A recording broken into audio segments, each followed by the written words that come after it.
Welcome to the HFY Codex tale. If you like our videos, keep supporting and subscribe to our channel. He found a scared alien girl hiding in the snow and risked everything to help her. The wind howled through the frozen forest like a wild animal. Jacob pulled his thick jacket tighter and kept walking through the snow. His boots crunched against the ice.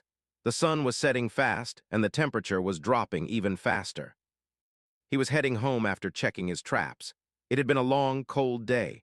No signs of deer, no birds, just silence, just snow. Until he saw something strange. At the edge of the forest, near a cluster of icy rocks, something was glowing. Faint blue, flickering like a weak light. Jacob frowned. He moved closer, step by step, hand on the old rifle slung over his shoulder. The shape was small, curled up, barely moving. It wasn't human. At first, he thought it was a crashed drone or a weird piece of tech. But then he saw it move just a little. It breathed. And then he saw her eyes. Big, glowing purple, full of fear. She was shaking, skin pale and smooth, her arms wrapped around her knees. Thin wires ran along her arms, glowing dimly. She looked like a child, but not from this world. Jacob dropped to one knee. "Hey," he said softly. "It's okay, I won't hurt you." She flinched. He reached out slowly, his fingers open. The girl stared at his hand like it was a weapon, but she didn't run. Jacob looked around. No signs of a crash, no ship, no footsteps. Just her alone, freezing. "You'll die out here," he said gently. "Come on, let's get you warm." She didn't understand his words, but maybe she understood his voice. And maybe she understood his eyes. Because after a long, quiet pause, she reached out and touched his hand. Jacob wrapped his thick coat around her and lifted her gently into his arms. She was light, too light. And ice cold. "Hang on, little one," he muttered. "You're safe now." His cabin was a mile away through snow-covered trees. He didn't stop once. Inside, he laid her near the fire. The warmth made her tremble harder, like her body didn't know how to handle heat. He grabbed blankets, a hot water bottle, and his emergency rations. She sat against the wall, still silent, her glowing eyes watching every move. Jacob brought a cup of warm broth and held it out. "Drink this, please." Her fingers shook as she took it. She sniffed the liquid, then took a small sip. And her eyes softened. That night, Jacob didn't sleep.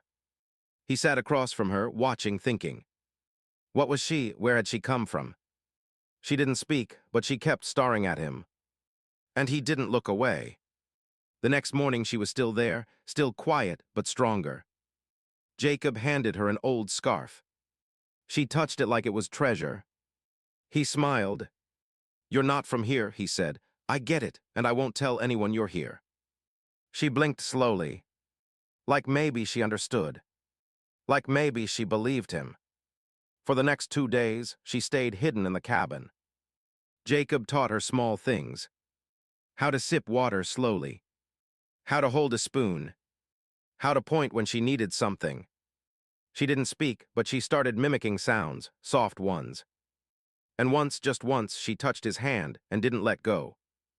On the third morning, Jacob woke up and found the door wide open. Snow blew inside, the wind howled again. And the girl was gone. He ran out into the cold, calling into the trees. No answer. No tracks. Just white silence. She had vanished like a ghost, and left behind only the scarf. Jacob stood alone, the snow falling hard now. He held the scarf tight in his fist, and whispered, "Wherever you are, I hope you're safe." He never told anyone what he saw.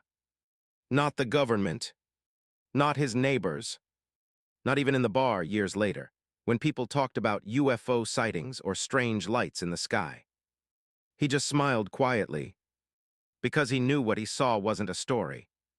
It was real, and he never forgot her.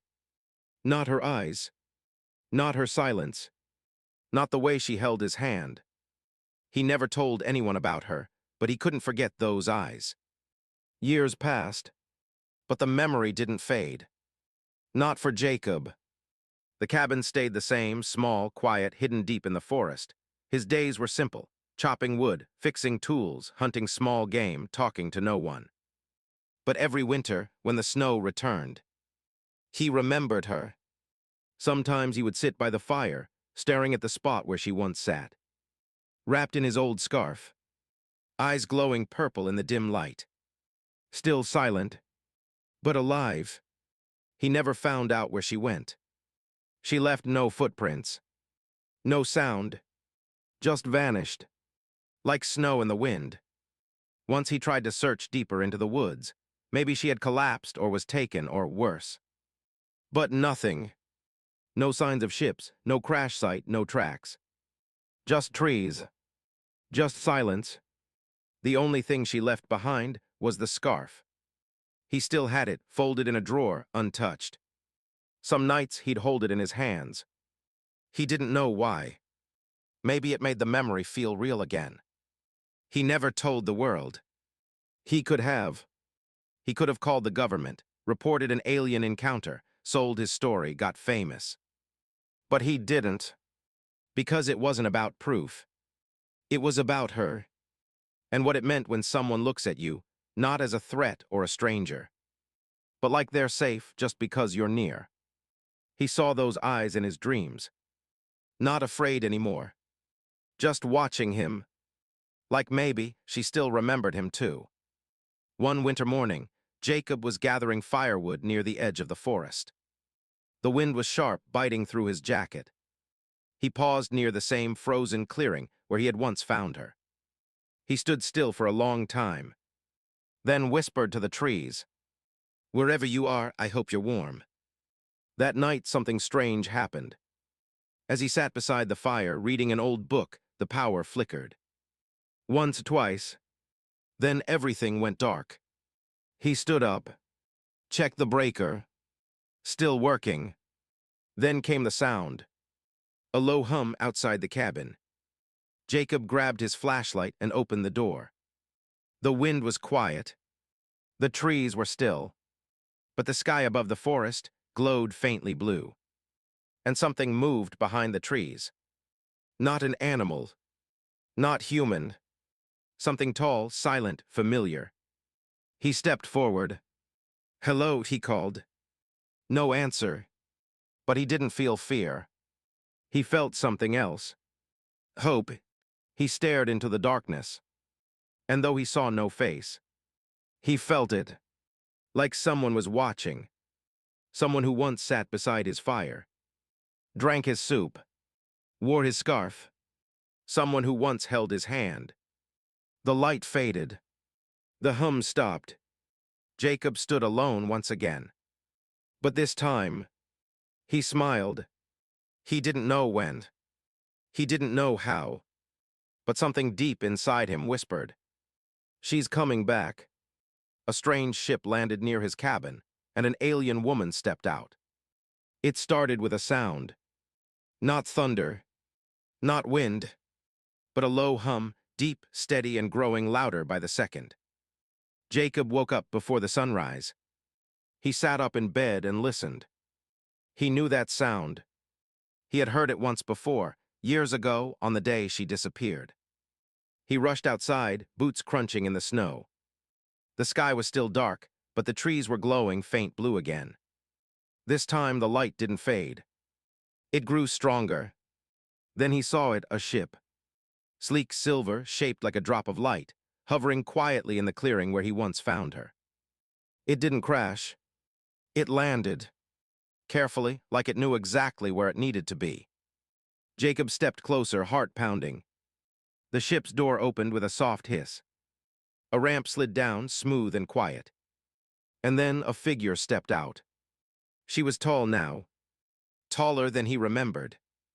Her body was wrapped in dark armor that shimmered in the cold air. Her skin still pale, her eyes still glowing softly purple. But her movements were calm, controlled, like a warrior's, like someone who knew who she was. Jacob froze. His breath caught in his chest. She stopped at the bottom of the ramp and looked at him. No words, just a long, silent moment. Then, Jacob, his name, spoken in a soft, steady voice. Not broken English, not fear, just warmth and memory. His lips parted. It's really you. She nodded, and then she smiled. A small, quiet smile. But real. Jacob took one step forward. She didn't move. She just stood there waiting, as if this meeting, this exact moment, had been planned a long time ago. Finally, she whispered, "You saved me when I didn't know what saving meant." He stepped closer, now only a few feet away. "You were just a scared girl," he said quietly. "I didn't do much." She looked at him deeply. "To me, you did everything." She reached into a pouch on her belt and pulled out something small. Something old. Familiar. She held it out with both hands. The scarf. His scarf. Still folded, still clean, still warm. "I kept it," she said, "even when my people found me, even when they told me to forget." Jacob reached out slowly and touched it. Memories hit him like a wave. The fire. The silence.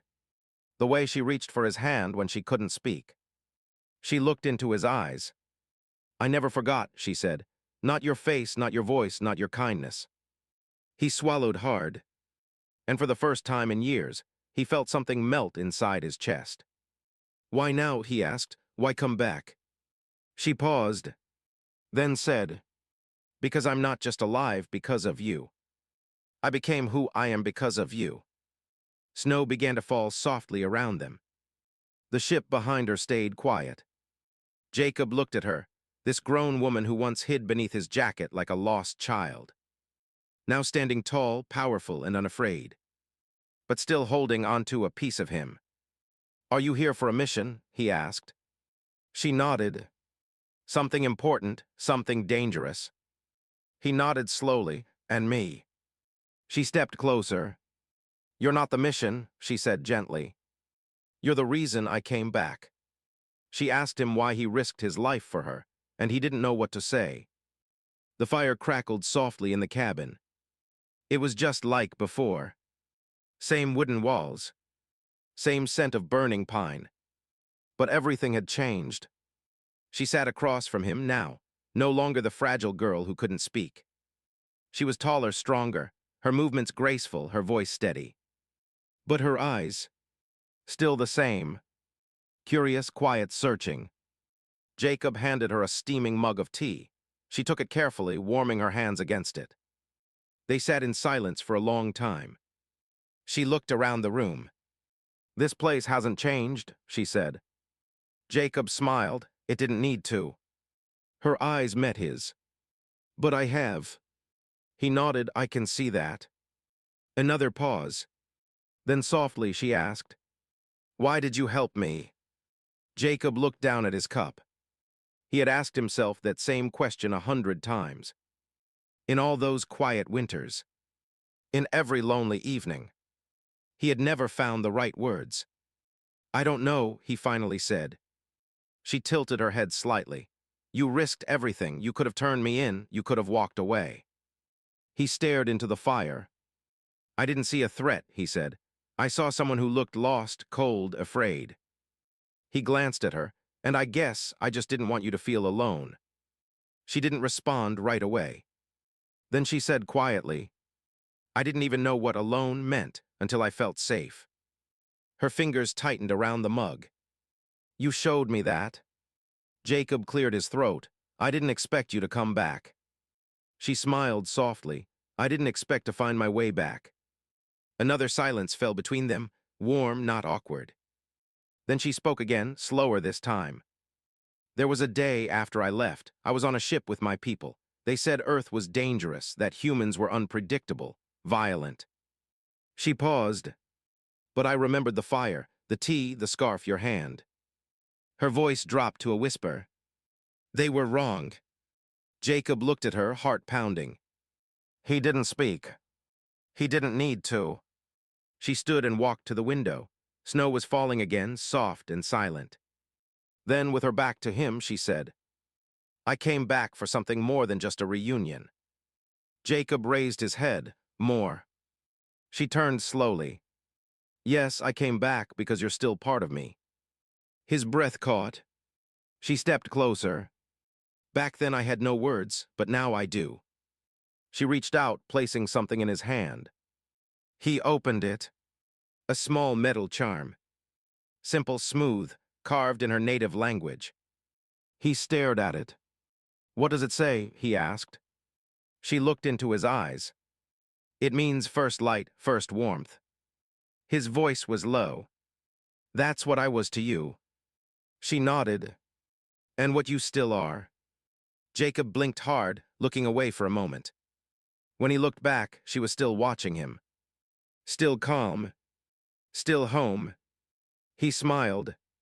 Then maybe this old place still has something left to give. She smiled back. Maybe it always did. Her people called him a primitive, until she said he was her chosen. The stars above her ship were different from Earth's sky. Colder, brighter, bluer. Jacob stood beside her, eyes wide. He had never left Earth before.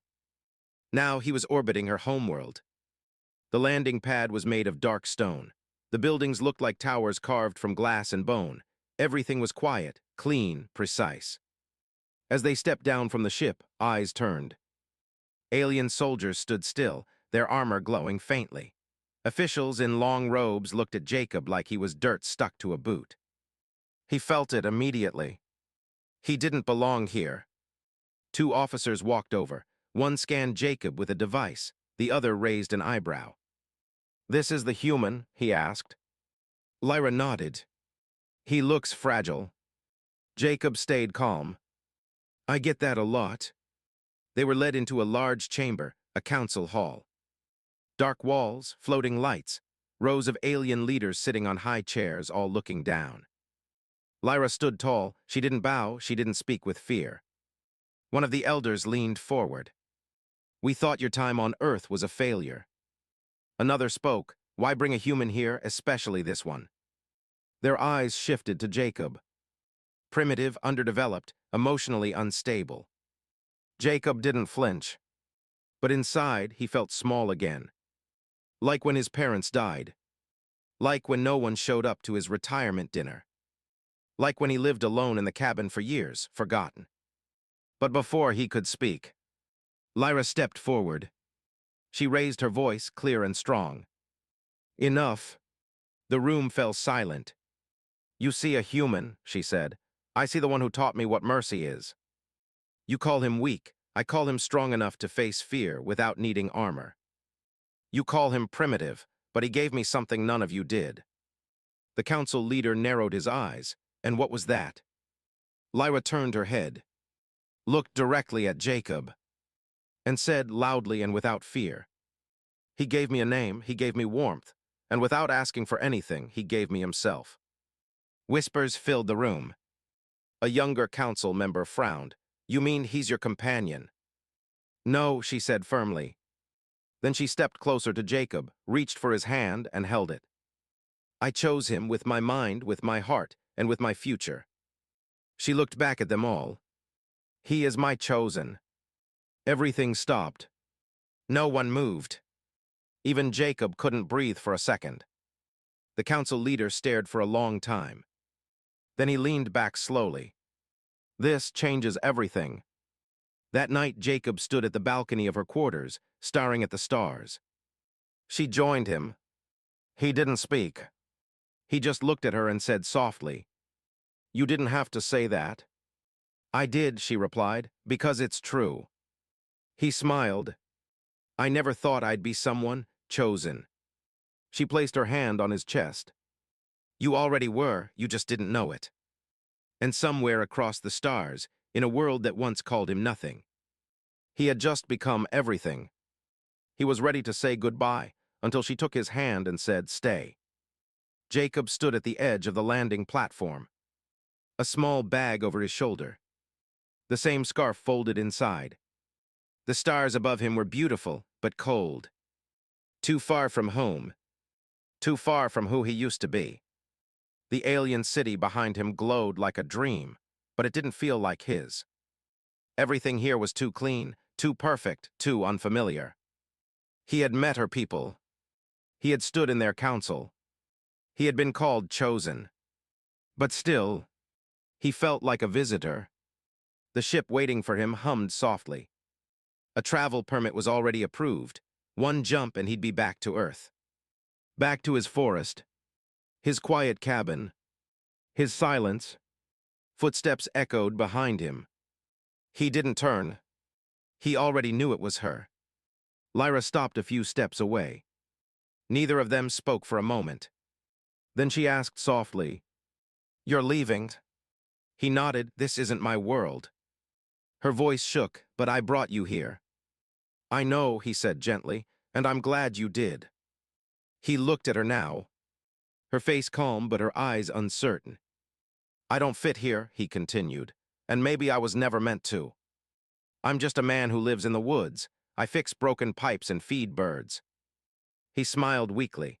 You walk among stars, you speak in councils, you belong to something bigger." She stepped closer. "But what if the biggest thing I belong to is you?" He blinked. "What if my people built ships and towers, but you built the part of me that feels?" He looked down. His hands started to tremble. "I don't want to hold you back," he said.